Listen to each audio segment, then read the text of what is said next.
Well, it turned into toque time. Toque time again this week. Or not this week. It was beautiful all week, and then I woke up to Christmas in Guelph, May the 9th or 8th or whatever the hell it is. Looked out the door, looked out the window today, and saw snow. Snow. Not just a little dusting, a little frost overnight. Flurries. Got to the barn, sun came out. I'm like, fine, whatever. It's just cold. Went out in the track with the first horse. An absolute hailstorm hit. To the point where I almost thought about coming off the track. Stayed up. By the time we turned to go our mile, the sun was out. Come back out. Second set was a little windy. Third set, really windy. I'm talking about sets because we had 5 little sets today. These were horses I wanted to get a better look at. James wanted to train a couple that had missed training sets. Eternity Road went today. Just easy miles, but we wanted to work out the kinks on some horses. This is what we do this time of year. Listen, I looked down the list. There's like 42 horses I think are, feel like they could qualify right now or more. A couple that were injured that are going to need a little bit more time. They'll be coming though. And then of course, some horses we have to work on. So, 53 horses went behind the gate this week. Now we got a gate for the farm. We put it on the back of the truck. Even I'd said this, I sent a video out this week. Even I was so surprised how many horses went right up to the gate. Only one horse acted up, and that was Girls with Swirls. She was an Angus Hall, obviously. She's an Angus Hall. She was a little goofy, but after a lap, she went right up to it too. And that was really it. That was what you would assume all of them would do. First day behind the gate, you would assume they all would act up and bounce around a little bit. I had asked Harry and Kevin, especially after what happened last weekend, asked Harry and Kevin, hey, are you guys okay? Do you want us to go with the horses? And like, Harry went with some, Mario went with some of Kevin's, but Kevin went with some of Kevin's also, and everybody was great. Now, I did want to do the opening video. We did talk about sets. We're going to talk about the weather, of course. Again, the wind come up, then the hail come out again, then it snowed, and then it was nice at the end of the day. It was only +5, but the sun was up. Now I'm sitting in my driveway, and it's snowing again. It's, as I like to say, anomalous. It's not going to stick around. It's going up to 12, 13, by next weekend, 20. A little bit of rain on the way over the next 2 weeks, apparently, according to the Weather Network. But looks like we should be able to get our drone in Wednesday. I haven't had any confirmation back from Curtis if we can, but I suspect it won't be a problem. And it is Saturday, supposed to be sunny and 20, even better. We're getting to a time now. Tomorrow would have been our open house, Mother's Day open house. We would have snapped all the horses in the bike and went 1 mile and 2.7 with them. So these horses are close. They're there right now. We've been halves and 3. Some horses 2 and a bit in the jog cart, and that's at 1.5 miles. So they're ready to go. We are going to take our time though and make sure we get everything right. The horses that went today, it was important that they went. There's no real big deal to talk about the sets day. Nobody did anything wrong. This was Eternity Road getting a tune-up, Argento going another training mile, just things of that nature, just to make sure that the horses were getting polished up. We didn't go fast with anybody. I think the fastest last half was 1:06. Just a work day. I was very happy with the way everybody did things. We had some shoeing changes that we were trying out. Girls with Swirls had a shoeing change. She was good.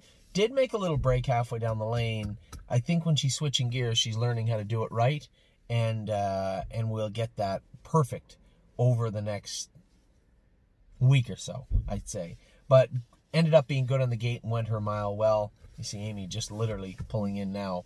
It's about 2 o'clock and we just got done.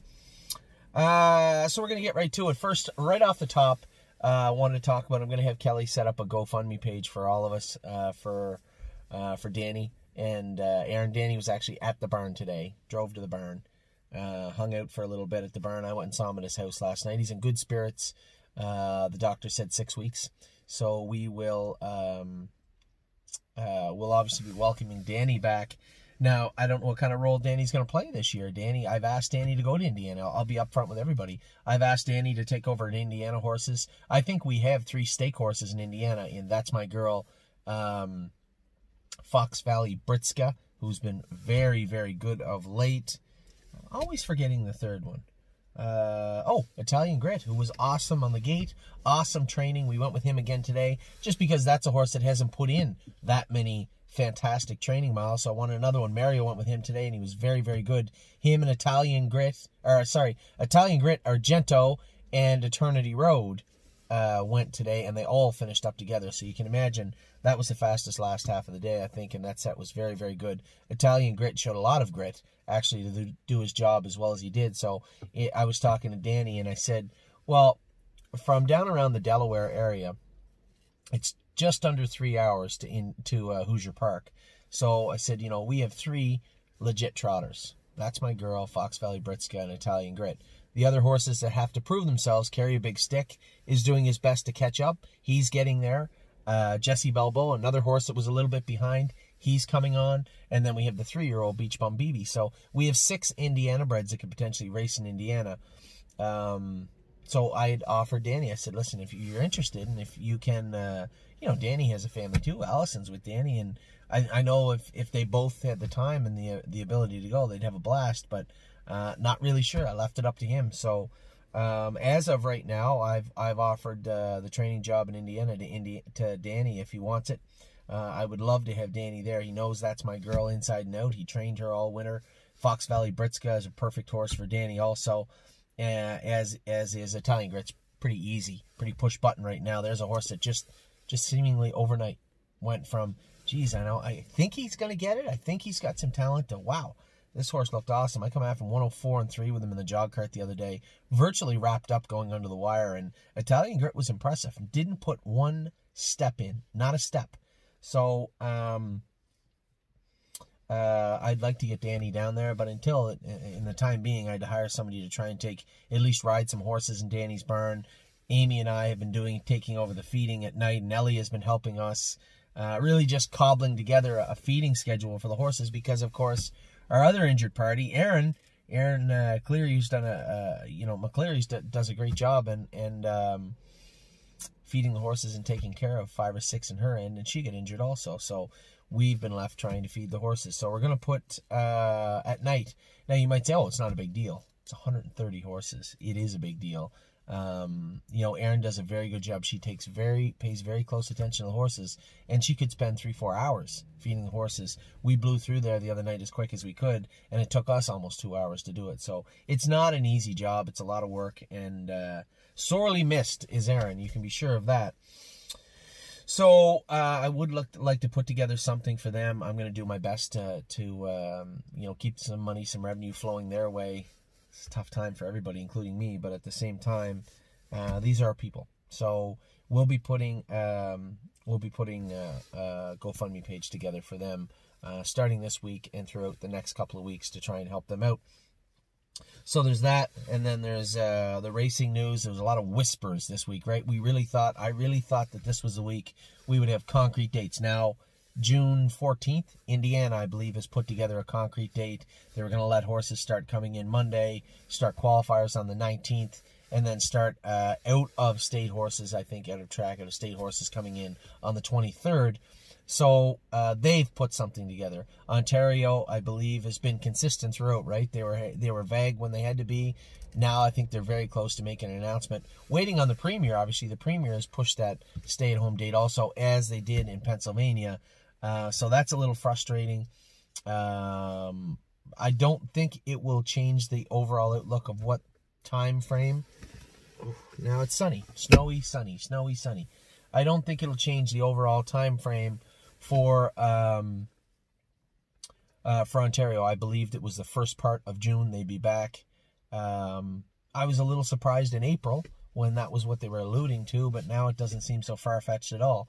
And then Illinois, I know, is day-to-day. I know John and Angie and Rob are waiting to get going.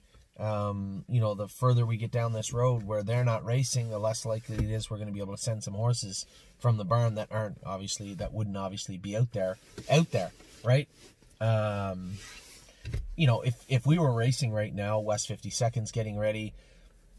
Now, when there's a 4, might be tough for him in Mohawk during the summer. He could go to Illinois. White Tiger could do in the Open in Illinois. These are horses that we have the ability, because we have trainers like Angie and Rob and people that are just great trainers, Tim, all over the place, we can situate our horses where they belong, not where we need them to fit. Instead of trying to force that square peg into the round hole, use round pegs. And I think having a spot to race every horse is important. So I did approach Danny about going to Indiana. I've approached Angie at multiple times about taking a number of horses to Illinois. If they were open today, I think a lot of our Ontario breds, New York breds, and New Jersey breds would be in Illinois racing right now. We'll see how that plays out. Nobody knows about New Jersey. Obviously, I think overall, from a horse racing enthusiast, from a horseman racing here in North America, I'm terrified for New York, right? This was the epicenter. New York City, Yonkers was the epicenter of all this, all the stuff in New York. I'm not saying that Yonkers was, but Yonkers is situated in that area. So concerns there. Plus, they're tightly tied to their casino, so no casino revenue coming in. Does that mean no racing? I don't know. And if they get back open and they say, okay, 60% capacity, does that mean the horsemen just lost 40% of their purse revenue? I can't answer that either, and I think everybody's terrified to ask that question, but that's the reality of it. Is now that you are tied so tightly to casino revenue, if the casino revenue is down, our purse is down? I don't want to be the one to answer that question. So when can New Jersey open? I mean, New Jersey's not really a casino, but it's a sports book. I know when I was to the Meadowlands to speak in the sulky, when Jeff and Jason had me there, and Dave, it was packed all the time. So I'm not really sure how that works. I know that Jeff is obviously working diligently to get that opened up. So a lot of questions still looming on racing. I know a lot of people keep sending me emails. Have you heard anything? Have you heard anything? Listen, guys, I want to get back to racing as much as anybody on earth right now. Everybody's, in the back of our mind, we're worried about, is it safe? On the other side of our mind, we're like, screw it. I want back racing now. I think the closer we get to June, the more those lines, those two mindsets will align, I believe. So you have some states, I believe, stalling, and other states that have flat out said June, and provinces in this case. So for those of you out there asking the same question, and I certainly don't mind email me as much as you want, but for the people that are saying when, I don't have an answer for you, and I don't think I have anybody in my phone list that could answer that. I think it comes from the top and it will trickle down as it's supposed to. And I don't think that Jim Lawson at Woodbine knows anything more than John Walsh in Illinois or the people in Ohio. So soon. It's always soon, right? Hurry up and wait. So our horses have hurried up. We've been training them hard. I think around between the last week of May, we'll have them all snapped in the race bike and go a big mile with them. I would say the vast majority of 2-year-olds will be in 2.5 at the farm. The vast majority of 3-year-olds will be in 2 minutes and ready to go. That's our job. Our job, your job, is to be a client, right? Is to be a client and enjoy the ride. And a big part of that ride is, hey man, when are we going to the races? So I get that. Our job right now is to keep the horses healthy, sound, and ready to go. Racetrack's job is to get back racing. That falls on the premier or your governor. His job is to open up the state or province. So I did think you'd see more, you'd hear more this week, but I suspect you definitely will hear more next week, and we can get back into the swing of things. As far as the gate goes, as I said, the babies were great on the gate. We're going to continue to do that throughout the next 2 weeks. I think the next time you see them behind the gate, we'll be videoing them because they'll be going a faster mile. I think everybody was perfect. As I said, this is the Mother's Day. We usually go around 2.7 in the race bike. We'll probably push that a week, and you'll see them trained the same way they do, 2:16 to 2:20 speed at 1.5 miles with a good last quarter next week on Drone Day on Wednesday. And then I would suspect, given the weather, because you can't see it all the time, if 10 days after that on that Saturday, so that Saturday would be, today's the 9th, 16th, on the 23rd, I would say if all goes well and the weather is good on the 23rd, maybe we'll have a drone coming to you, cut some of these horses loose behind the race bike, or behind the starting gate, and see how they feel. So that is that. Now this week, I've talked about I brought the drone sets to you guys. We talked about the drone day earlier on Wednesday, but I will like to catch everybody up after I got a look at everybody on drone day and got to soak it all in, and got to see some of them over the last couple of days going again, jogging or training slow miles. I'm going to give you a list of 15 horses I think are ready to rock right now, ready to go right now, and 15 of our best horses ready to go. I do have another list here. It was much bigger. We're very fortunate in the fact that I've had to whittle. Like 15 is not a normal list. It would have been 10, but I just can't take 5 off of it. It's just not fair to them. So I did make the list, top 15 horses overall in the barn right now. And then I made a list that I thought was intriguing and important.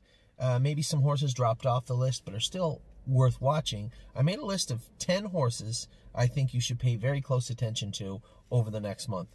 Some of them are there and have been there, and maybe you're still just hanging out, or some of them had just exploded forward. Now that list was well over 20, and I chopped it right down to 10. So you put it all together, we got 40, 41, 42 horses I think were mostly on their way very soon to be ready to go, ready to rock. And I chopped it into 15 horses that I thought were our better 15, our best 15, so to speak. And then obviously 10 horses I think you should pay very close attention to moving forward. It's that time of year, right? We haven't spent all year selling horses to everybody and saying, hey, look at this one, for the purpose of selling them. I didn't do any of that this year, but that's another conversation for another time.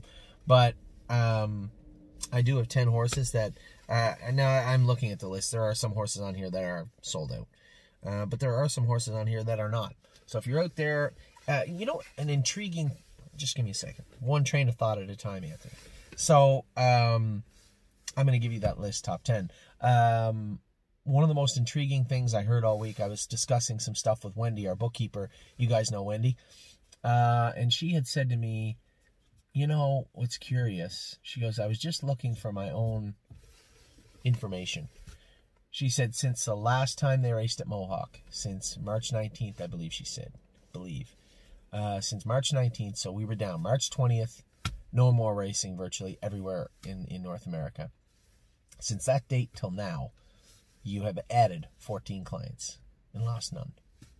So the power, and this message isn't just for our clients. It's great for us. It's great for the stable, but it should be geared more towards the other horsemen out there.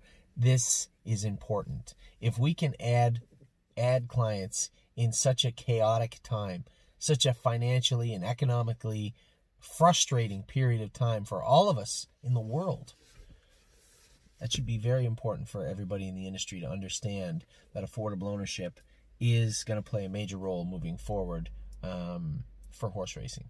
So with that said, nothing new for you guys. You guys understand all that. I just thought that was an intriguing thing, is that we've now gone over 800 clients. I think 804, 805 clients. But we've surpassed that 800 level and added 14. Might be more than that, actually. Added 14 clients since March 19th. So, so that's it. I wish I had better news as far as the racing goes. I don't know any more than you at this point. I've read all the press releases. I've talked to the people I know, and I know they're just as baffled as the people you know. So I think we're in a holding pattern. Our job is going to be to keep the horses ready to go and ready to strike when they say, hey, when the bugle blows, we want our horses ready to go. And that rhymes. Globetrotting trained good this week, 2-3. Last half, 58. Canadian Titan trained in 2-2 at the farm, 2-1-4, 2-2, and look fantastic. We're going to continue to punch through with these horses so that when they do say, okay, we're going to start drawing, ours will be confidently entered in the box. So that's the opening for this week. I want to give you these two lists. I'm going to talk about the stables, talk about a few other horses, and then that will be it. As always, a lot going on at the stable. Of course there is. We have 130 horses, 30 horses. And obviously not a lot going on outside of the stable for us. For many of you, you're either getting back to work slowly or you're still at home, holed up at home. And I'm happy. I obviously, my wife just said to me, she goes, you just did videos Wednesday and Thursday. I want to make sure that our clients know exactly everything I know. When I go to bed at night, you should know everything I know about thestable.ca. That's my job. That's my promise to you, and I hope you feel I'm fulfilling it. That is it for the opening. I'll be back in just a minute. We're going to talk about the stables, the lists, everything you need to know. Be back in just a minute.